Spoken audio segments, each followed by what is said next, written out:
So, who's ready for some fun RimWorld facts? If so, then you stepped on the right video for that, because today we got 50 interesting facts about RimWorld to share, and not just, oh hey, you can do this in game. This is more facts surrounding the game and its creator. Cool behind the scenes stuff that I actually got surprised I didn't know. So let's make a deal. If you didn't know something from this video, let us know down in the comments. I'll be surprised if someone knows all 50 off the top of their heads. Tynan Sylvester, who you may know as the creator, always did have interest in gaming, starting off his career making Unreal Tournament levels all the way back in 2000. Wonder if they are still online to play still. He then later got a job around 2008 at Irrational Games, helping out with BioShock Infinite's development. This isn't a joke, check the credits, he is credited as a special thanks. However, in 2012, he left to pursue his own independent gaming side of things, working on a prototype games in the vein of Project Zomboid, Football Manager, and Hitman of all things. Makes me wonder what he would have settled on if RimWorld didn't take off. The RimWorld concept was settled on when his friends wouldn't leave the house after being shown the prototype. To quote Tynan, they kept falling asleep. We were literally falling asleep. Guess they kept playing all night, something many players would soon follow suit. So what actually inspired RimWorld's concept? Well, mostly sci-fi in general, but the main franchises that were cited for inspiration was Dwarf Fortress for its management-styled gameplay and story creation mechanics built around it, Firefly for its sci-fi concepts in general, and of course, a dash of Warhammer 40k for its scope, because when you got a big universe, you're gonna eventually circle around to the big K. Speaking of Dwarf Fortress, this game was honored right in front of you in-game. The losing is fun difficulty is a reference to Dwarf Fortress's tagline, referring to how it's not about winning the game so much as learning from mistakes, telling stories, and of course, not digging too deep. Of course, we are gonna do it anyway. Did you know that RimWorld wasn't the original name for this game up until July of 2013? The game was called Eclipse Colony. Honestly, a pretty good game, but RimWorld certainly sticks to you after a while. RimWorld was publicly announced on September of 2013, with a public Kickstarter in October of the same year, and what was the response? A very good one, as in 30 days it raised $228,132. Not a bad chunk of change to show that the sci-fi colony genre of gaming was desired. Anyone in the audience here an alpha supporter? According to Dev Diaries, Tynan built the game from the ground up to be easily moddable. Given his background in modding games like Unreal Tournament, it would be a surprise if he didn't think about the modding scene. A smart move in retrospect, given how many mods are on the Steam Workshop alone. First alpha build to the public, well, we got one of the best games on the market in terms of war crimes. Though, should mention though, that the most infamous war crime, cannibalism, didn't join the game till Alpha 2, which was released February 2nd, 2014. Wonder what pawns had to eat when you couldn't get fresh long pork. Did you know that in Alpha 9, they changed a bunch of weapon names? Yeah, you might not know this, but for a time, your pawns were rocking real-world weapons. The assault rifle was the M16. The bolt-action rifle was the Lee Enfield rifle. The sniper rifle was the M24 machine pistol, from Uzi to UMP to machine pistol. Traps and sappers didn't start in the game, appearing in Alpha 11 in June 10th, 2015. Bit by bit, the game began to form what we know it today. Though I admit,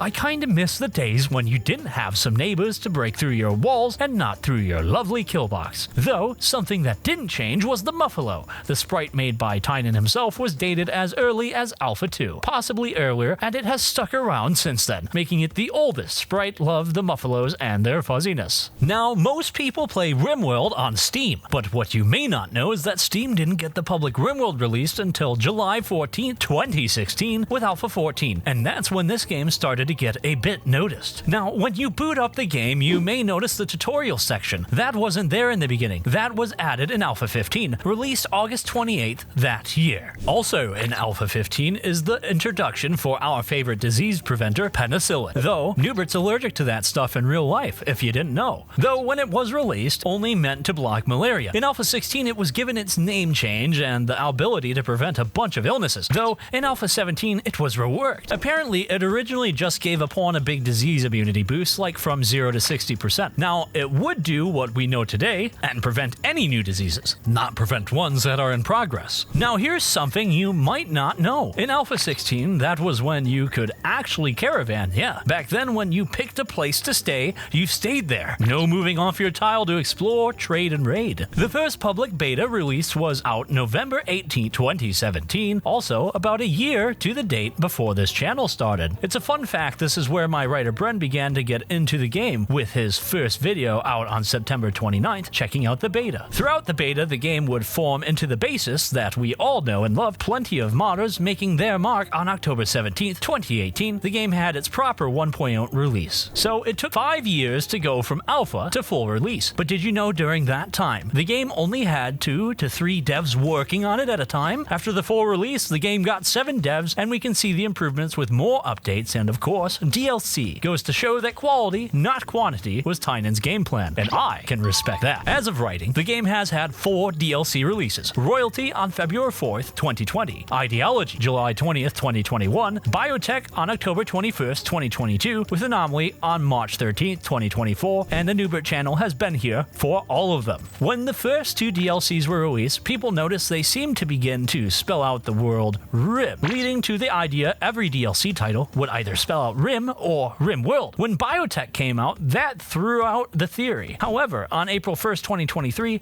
Lydian Studios announced their DLC, RimWorld, poking fun at the theory. I always do like a good April 1st joke from a dev team, especially when it references the community. A console version of the game was released for PS4 and Xbox One on July 29th, 2022, meaning not just PC players could commit war crimes on a mass scale. Though because of this announced release, the game was temporarily banned in Australia in February of the same year, citing drug use. They refused to classify it, and the game was pulled from Australia's Steam services in April of the same year. An agreement was made behind the scenes, and the game was released with an R18+ rating. Did you know that Lydian hired Oscar Patoki, the creator of Vanilla Expanded series, to do the artwork for Royalty? The start of a good relationship, though Tynan is no stranger to the modding scene of gaming. When 1.1 of the base game was released, did you know that a mod was included into the base game? That's right, Vanilla Expanded Animals was actually donated by Oscar, which means we got stuff like ducks, yaks, and goats, which are all milkable. Definitely. Speaking of milkable, did you know that Muffalo used to be the best animal on the Rim? Before 1.1, a Muffalo was easy to tame, plentiful, and a lot of meat for hunting or breeding to butcher. Could give wool, carry a lot of items in a caravan, give milk, and be an all-around great fuzzy animal. Well, in 1.1, they lost their milking ability to balance them, but that's okay. I still love them, and the RimWorld community still loves them too. This cute mascot of the Rim, of course. Though, going on the subject of mods being integrated, it's clear the DLC have some inspiration from the modding scene. Royalty, with psycasting being similar to Rim of Magic's casting system. Ideology, with rituals clearly coming from the Rim of Madness cult system. Biotech, including shiny mechanoids from VE Mechanoids as the idea of recent made ones, on top of the many race mods now being featured with xenotypes. And of course, Anomaly, with its eldritch horrors coming from SCP and Rim of Madness mods. However, Lydian has stated before that they don't take mods from the community without permission, and to be fair, it's a fair thing. Ideas can be shared and concepts can be doubled upon. Plus, with so many mods out there, how can the devs really understand or know what has already been made? Plus, look at it this way. The more popular the mod and the idea, I feel like the more likely it ends up in vanilla. Just look at the many quality of life mods that came into the 1.6 patch that was released around Anomaly. Did you know there are currently, as of writing, 301 unique player pawns? For some time, you could buy a more expensive version of the RimWorld, which allowed you to create a custom pawn to be recruited or killed by players. I actually bought it myself. I wanted to put Noobert in the game, but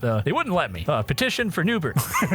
Let me put my name in the game. Moving on. Today, the only way to get a unique pawn is to be an honored member of the community, like being a prolific mod creator or a content maker. A nice deal if you ask me. Sadly, though, the unique Noobert pawn, but yeah, there is no unique Noobert pawn, but hey, easy enough to make a copy of me to help lead a colony. You can just change the name or just end up a prisoner. Bren, why did you write that? You're gonna give up people ideas. Tynan himself is also a pawn in RimWorld, though in what I can assume is self-deprecative humor. Rarely is he helpful to a pawn beyond the value of his organs. Ever wanted to know who was the artist behind the original RimWorld art? Well, it's Portuguese digital painter Ricardo Torres, who we have to thank for a lot of the key art for RimWorld. Check out his DeviantArt if you get the chance. Maybe thank him for his contributions. If not for him, we wouldn't have our favorite storyteller trio. Oh, and speaking of the trio, ever notice something odd about their names? Cassandra Classic, Phoebe Chillax, and Randy Random? Phoebe doesn't follow the alliteration rule. Well, originally Phoebe went by Phoebe Friendly. I don't know why there was a name change, but now one mystery has been solved. RimWorld's soundtrack was done by Alistair Lindsay. He also did music for Roller Coaster Tycoon 3, DEF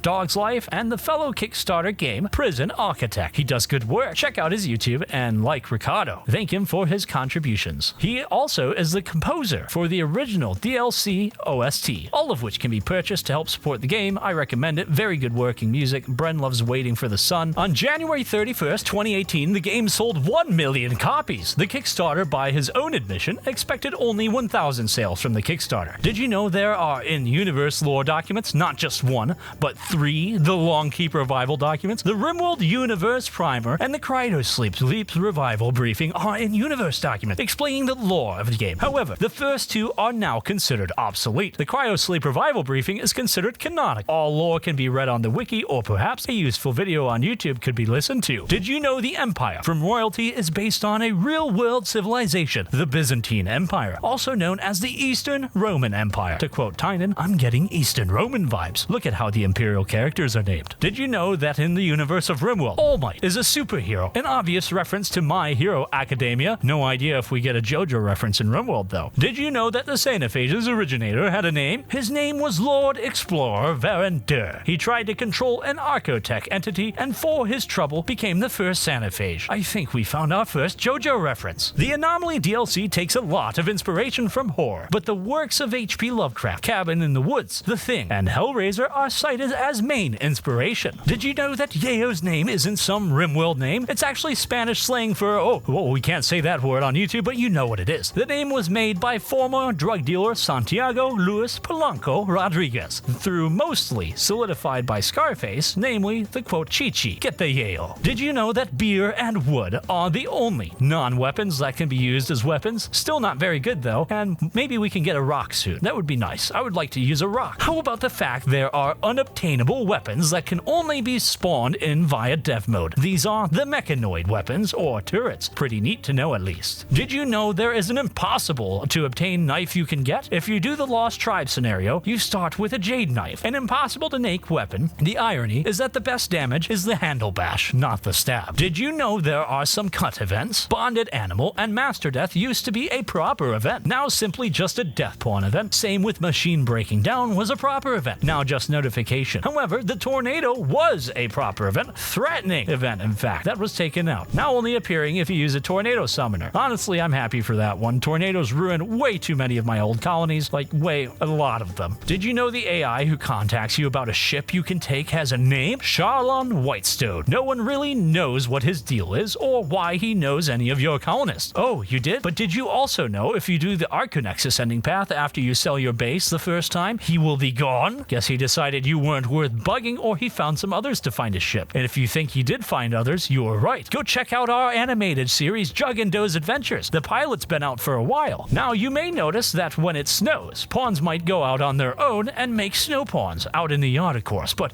did you know it counts as solitary entertainment? And also cover. Granted, it's not good cover, but it still counts. Did you know that Tynan has books he has written? Okay, I'm sure everyone is aware of that, but honestly, I think more people should check out his works. He started off with fan works and now is living the dream of making award-winning and popular games. He even does talks on game design. Who knows? Maybe this game might inspire others to do what he did and go from modders to game devs. Seriously though, Tynan, if you're watching this, thank you for this awesome game. Without it, I wouldn't be able to pursue this awesome career, and all of my team wouldn't be here working with me on it. All of the fans that watch these videos, everybody that works on these videos, and myself, we appreciate it. You and your whole team. Thank you so much. And thank you all for making it to the end of the 50 Facts video of varying interests, all for you to enjoy. And I'd like to thank all the patrons that help fund content like this and make it all possible. These videos are kind of out of the realm of things that we normally do, and we're not always sure how they're going to be received. So make sure you like this video and comment down below any extra facts you might know for the YouTube algorithm. I'll see you guys in the next one.